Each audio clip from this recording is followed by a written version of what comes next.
Hi everyone, welcome to the Movieception Show. My name is Fariba, and today I want to do a special discussion, special talk, because earlier today we actually got some really big news coming from DC Studios regarding their casting for the next Superman and Lois Lane.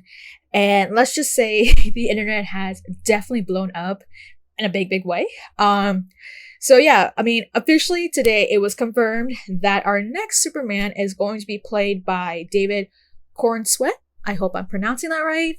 And our Lois Lane is going to be played by Rachel Brosnahan. So that is a very, interesting thing to hear, especially this soon, considering that, it's only been it's been a couple months since we first heard about the 10-year plan for the DC universe, at least under James Gunn and Peter Safran. And not just that, but it was only just a month ago, barely a month ago, that we were actually hearing reports about the shortlist for Superman and Lois Lane, and actually getting that list, a specific list where we had the top 3 Superman contenders and the top 3 Lois Lane contenders. And now here we are.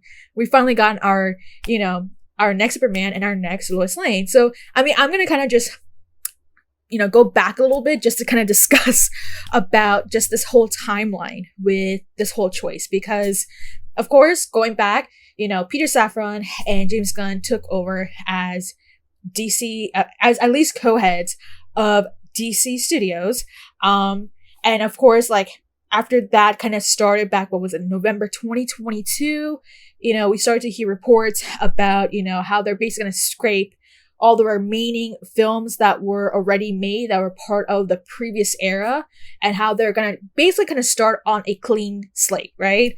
So they're going to do their own DCU films or DCU movies under their own terms, with a few places where they'll at least bring back some specific characters. Like, for one thing, Viola Davis is going to be coming back as Waller. So that's one case where we've known for sure that even though most of, the projects, most of the content that we got from the previous one with Henry Cavill, with Zachary Levi, with Jason Momoa, with Gal Gadot, even though all those are being, we don't know about Shazam, of course, but at least with Henry Cavill and at least with Gal Gadot, wherever that is going, but at least in those cases, we know for sure that they're not going to continue in this, new era for DC Universe. And now here it is, right? And even not just that, right? But a couple months later, we now know that, what their plan was going to be. James Gunn came out, did this 10-minute presentation, or maybe even more, roughly. But he did this presentation where he basically laid out his 10-year plan, including some of the movies that he's planning on pursuing, planning on developing, which one of them included Superman Legacy. And that's when we learned, even before then, we had known previously that his vision for Superman was going to be under a different type of Superman. So not with Henry Cavill, but his own version, where, unlike some of the previous Supermans that we've had before, where they kind of started off with their origin story, like the way we see with Christopher Reeve and with Henry Cavill's versions, the version that we're going to see with Superman Legacy is someone whose origin story has already been known, has been passed along.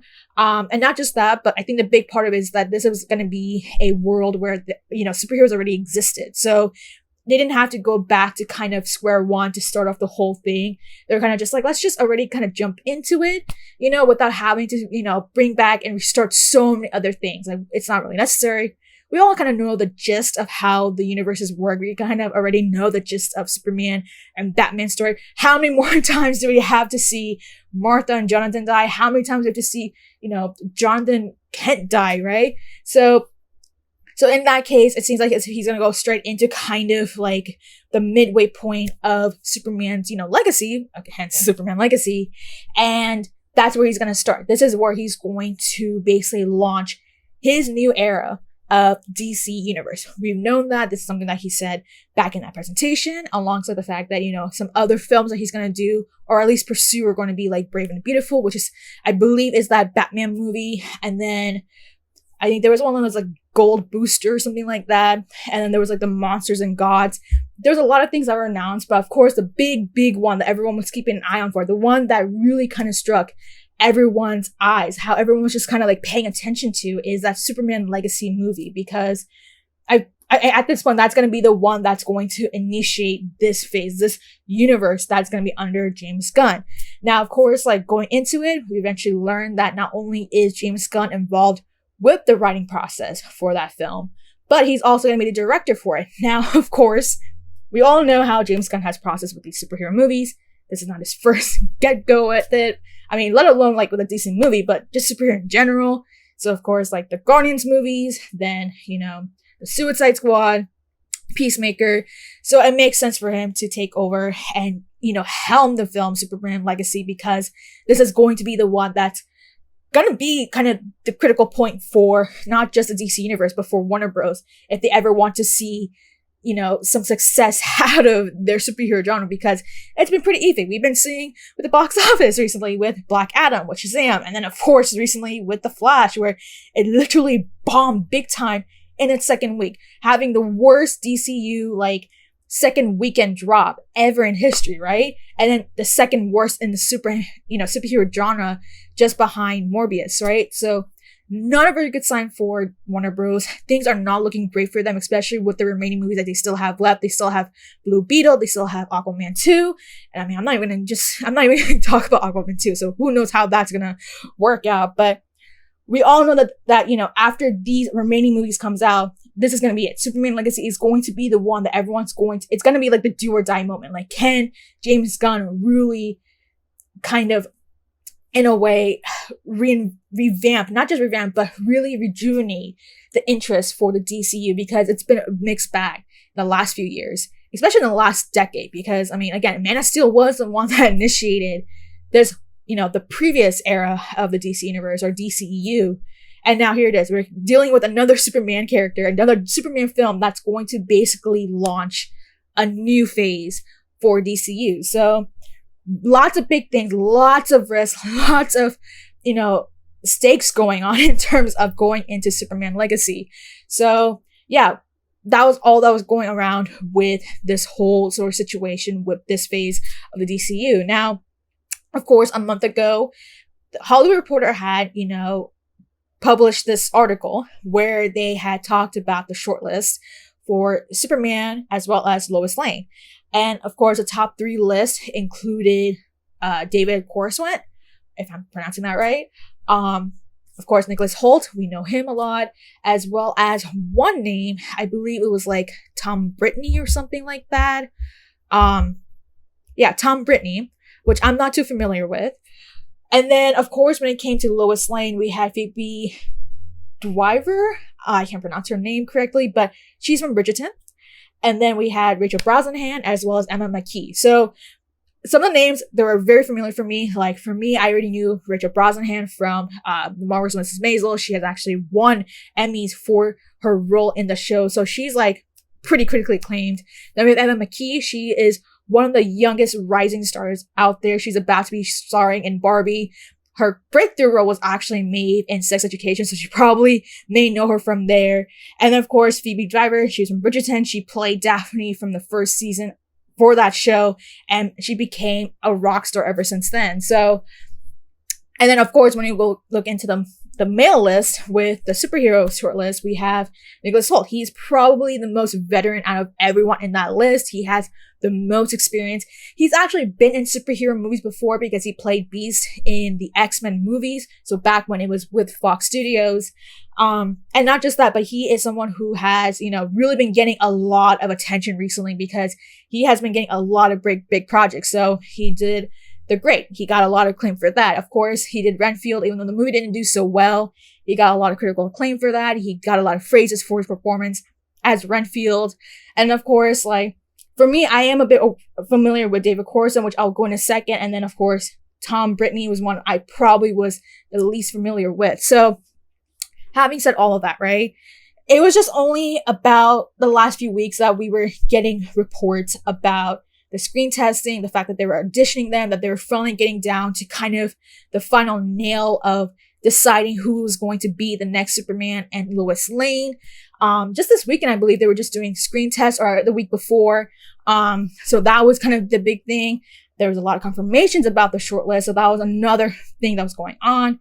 And it was only just yesterday that we were just getting the report about how they were actually doing kind of not just the screen testing, but the chemistry test basically. And they were doing the pairing. So the pairing was Nicholas Hoult with Rachel Brosnahan, Tom Brittney with Phoebe Dwyber. I'm butchering her last name, and then of course, finally, David Cornsweet and Emma McKee. Now, of course, when you look at the online Discord, the favorite pick was David Cornsweet and Emma McKee, because when you look at them, they're kind of the right age with each other. They look very young. They kind of what you envision to be the next, Superman and Lois Lane. But of course, like for me, I had a feeling that it was going to be Rachel Brosnahan because of her experience in the industry, just because, again, she has won an Emmy. She is someone who can really act. She's an amazing performer. There was one movie that she did. I can't remember what it was last year, but she was in a movie where she played a mother and her husband just went missing or something like that. And her performance there was just absolutely amazing. She can perform. And I believe just recently she just did a Broadway play with Oscar Isaac. So her credentials is absolutely spectacular. It makes a lot of sense looking into this, which I'll talk more about in a second. But yeah, no, just again, we were just getting the screen test reports yesterday, and now they finally decided that, they finally came to the conclusion of who they're going to choose as their next Superman and their next Lois Lane, and that is David Cornsweet and Rachel Brosnahan. I think it's worth mentioning again, as I said before, Rachel Brosnahan, her casting makes so much sense.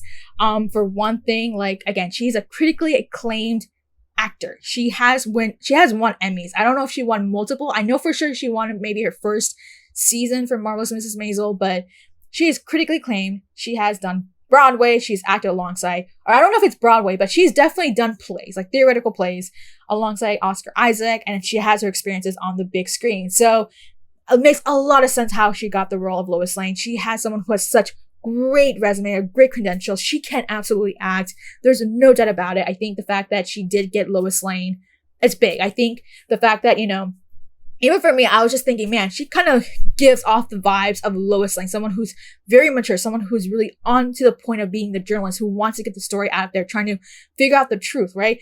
I feel like Rachel Brosnahan is really good at doing that. I feel like just the essence that she's able to bring into a character like Lois Lane, I feel like she was the one who was most likely to give off that ability. It's someone who felt the most convincing to give off that persona of Lois Lane. So the fact that she got it makes a lot of sense. I know a lot of people want Emma McKee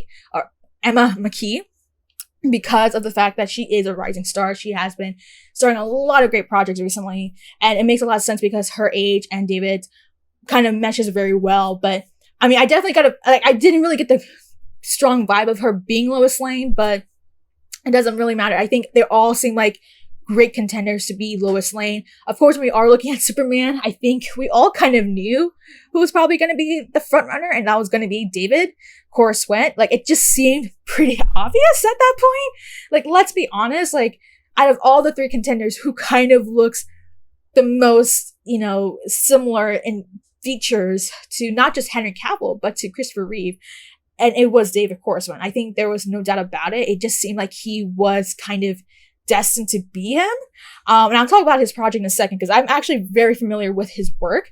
Because I know he is, a comparison to Rachel Brosnahan, who has quite a very great reputation in the acting industry, David Cornsweet is not as big of a name as Rachel, which I'll talk about in a second, but this is big, right? Just to see him, the fact that a lot of people already had the sense that he was going to be the next Superman, it just made a lot of sense. He has the physique, he has the features, he has what looks basically like Superman. And no offense to the other two contenders, Nicholas Hoult and Tom Brittney. I think they both could have been just as great. I think if anything of all of them, Nicholas Hoult may have had the most experience. He was the most experienced in that list. So it doesn't, again, there's a lot of ways that they could have thought about this, how they went about with, deciding about this. Again, they have to take into a lot of factors, and not just the actual credentials, but they have to do the screen testing. They have to do the costume fitting, which I believe that's what they did yesterday too, or at least sometime this weekend. But not just that, but also the chemistry testing as well. So yeah, I mean, the fact that, I think they all could have been great, but it just seemed pretty clear that David Cornsweet was the top choice. He was basically living off the essence of Superman. We kind of had the gist of it. The fact that the whole internet sphere was just it's gonna be him. yeah, like it was a no-brainer. And not just that, right? I know a lot of people are thinking, well, yeah, he is great for Superman. He got the part. He has the looks. He has what we kind of embody would be Superman. But a lot of people don't know about his work, right? Now, thankfully enough, I'm pretty surprised that even though he's not the most well-known actor right there, or at least not in a way that he's star-studded like in other cases, let's be honest, like for me, like I am a bit familiar with his work. I've seen him. So there's two projects I've seen him before, and that is Hollywood. So this is a Netflix show. So you can actually see the show on Netflix. This is a show where they kind of go back in time. It's a bit of a revisionist, so there is some like, you know, creative freedoms in terms of the historical aspect to it. But it basically shows kind of the pros and cons of stardom, kind of showing the issues around it and how, you know, his character in his case was someone who was trying to kind of become this up and coming actor after World War II. And yeah, like that was the first time I've actually seen this actor, you know, on anything. This is the first time I've actually seen him in any sort of project. Then I think the second time I've seen him was from the movie Pearl. So I don't know if you all recall, but Pearl is that sequel to X, played, and you know, Mia Goth is the lead character, or at least one of the lead characters in X, but the lead character in Pearl. So that was a sequel. And for so their Coulson played like kind of the life love interest to Mia Goth's character Pearl. And I won't spoil anything about it, but give it a watch. But yeah, like I think that having seen both those films, you can definitely get the sense of the charm that he really kind of exudes on the big screen, which makes a lot of sense how he got this role. Just because, like, someone like just to have someone play Superman, you need someone who is really able to kind of approach people and kind of give this really good essence about him. Like the fact that yes, he is a hero. He's someone that a lot of people can trust, and just seeing from that, like he has that charm that I think that is what really kind of backed him up to really win this role. And I think overall, his performance overall in both those series are pretty decent. I think he is a pretty good actor. Would I say that he's like Oscar winning? I wouldn't say so. Maybe, who knows? I think maybe he just hasn't had those challenging roles as of yet. But even with that being the case, right? I mean, the thing is that, you know, even with Henry Cavill, right? Henry Cavill, like before his casting for Superman, like not a lot of people knew about his work beforehand, right? I think couple things he has done before were like The Tudors and Immortals, but he wasn't like a big star-studded actor that he is now. Like nowadays, he's like immensely popular. Like everyone knows who Henry Cavill is, basically. Like he's like one of the most talked about people out there, especially right now with The Witcher coming out, where he's gonna have his final season before exiting season 3, and then of course again Superman. Like he was the guy who played Superman, right? A lot of people to this day is still defending the fact that he basically got shut out. He basically had to be, he has to like exit from playing Superman. Like he will never play Superman ever again. So yeah, a lot of big things going on. And not just that, but again, a lot of people are still trying to campaign for him for James Bond because he definitely has the looks for it. Like he has the dashing looks. He has that physique. He has sort of that attitude that really exudes as, what we typically get out of James Bond. So, but again, like that's its own issues that we'll talk about another day. But in terms of Superman, right? So we know, like, so again, when we look at Henry Cavill, right, he wasn't as big of an actor. I think even from back then, like I recall a lot of people were still, from what I even recall, like a lot of people were criticizing the casting choice for that, because even then, like a lot of people were just kind of like, why would be Henry Cavill, right? Because I still remember a little bit of those critiques back then. So, and now 10 years later, everyone absolutely loves Henry Cavill as Superman. It's nice to see the reception for David Coruscant. It seems as if a lot of people were already accepting of his casting for Superman. So it seems as if he has gotten a lot more easier now just to really kind of break down into the character, just to kind of slowly get into the role.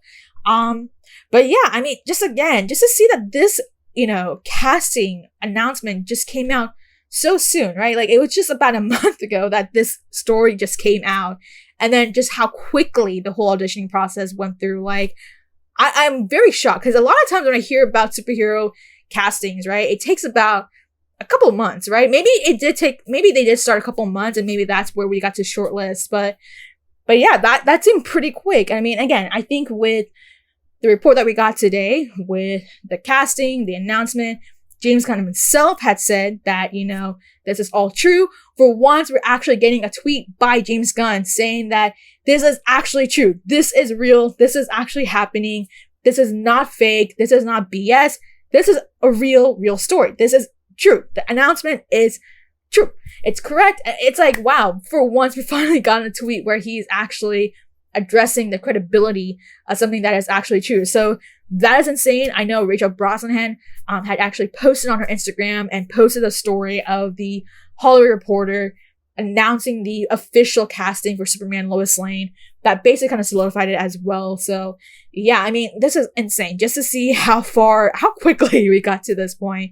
I mean, I will be keeping an eye on this movie for sure. I think they're going to start filming, I believe, next year. So there's still a lot of time to, process this whole thing. Like, we won't even get this movie until 2025. So there's about a good 2 years before we even actually get to see any sort of footage of either one playing in their respective roles as Superman and Lois Lane, let alone seeing the official costume for Superman, because that's going to be the big question right there now. It's like, okay, what's going to be the costume now? How he's going to look? Is he going to have the spandex? Is he going to have underwear? No, we don't know yet, right? There's a lot of questions going into it. Seeing what, James Gunn's vision is going to be going into Superman Legacy. Again, I'm not the biggest DCU fan, and yet it's just kind of like, wow, how big this story has blown up. Just to see that we've gotten to the point where we now know who our next Superman and Lois Lane is going to be. It's pretty insane. And yeah, I cannot wait to see what's going to, unfold in the coming weeks, the coming days, probably, because now that they've figured out their Superman Legacy casting, or at least got the main parts, of course. Now, from what I recall, they're now going to start trying to figure out their villain, which I believe is going to be Lex Luthor for sure. And I think it was reported that both the Skarsgård brothers are in the running at least to play Lex Luthor. So both Alexander Skarsgård and Bill Skarsgård. I think maybe Nicholas Hoult is still in the running as well, because there was a mixed report at least a month ago where not only was he screen testing for Superman, but it seemed like he was also being tested for Lex Luthor, which honestly, I can see him as a Lex Luthor than a Superman. So we'll see about that. But yeah, it looks like their next step right now is to figure out who is going to be playing their villain, Superman's arch nemesis, which is, who is of course Lex Luthor. We all know him. He's a very familiar character. We've seen him so many times and so many different redemptions. And yeah, we'll see where that goes. Who knows? Maybe that's gonna start. We'll probably know maybe in 3 weeks from now. Yeah, it's insane how everything has unfolded so quickly. And again, I mean, for me, I didn't get to jump into the story right away just because I was getting to the end of my shift, literally the hour before the end of my shift, the report had just came out. And of course I had plans later in the day. So I was just I couldn't really jump into it until now, but yeah, this is just insane. Who would have thought that, we were going to get, I wasn't even expecting, as soon as it come out, I thought we were going to have to wait another, month or so, or at least up until, San Diego Comic-Con because of the whole situation that's going on with that. And then actor strike and writer strike. And yeah, I mean, lots of things going on in Hollywood, but this is big. This is breaking news. And yeah, I mean, I just want to talk about it briefly just because, again, it just seemed like something that I just could not talk about. I really wanted to discuss about this. But yeah, I mean, this is it. We have now gotten our next Superman. We've gotten our next Lois Lane.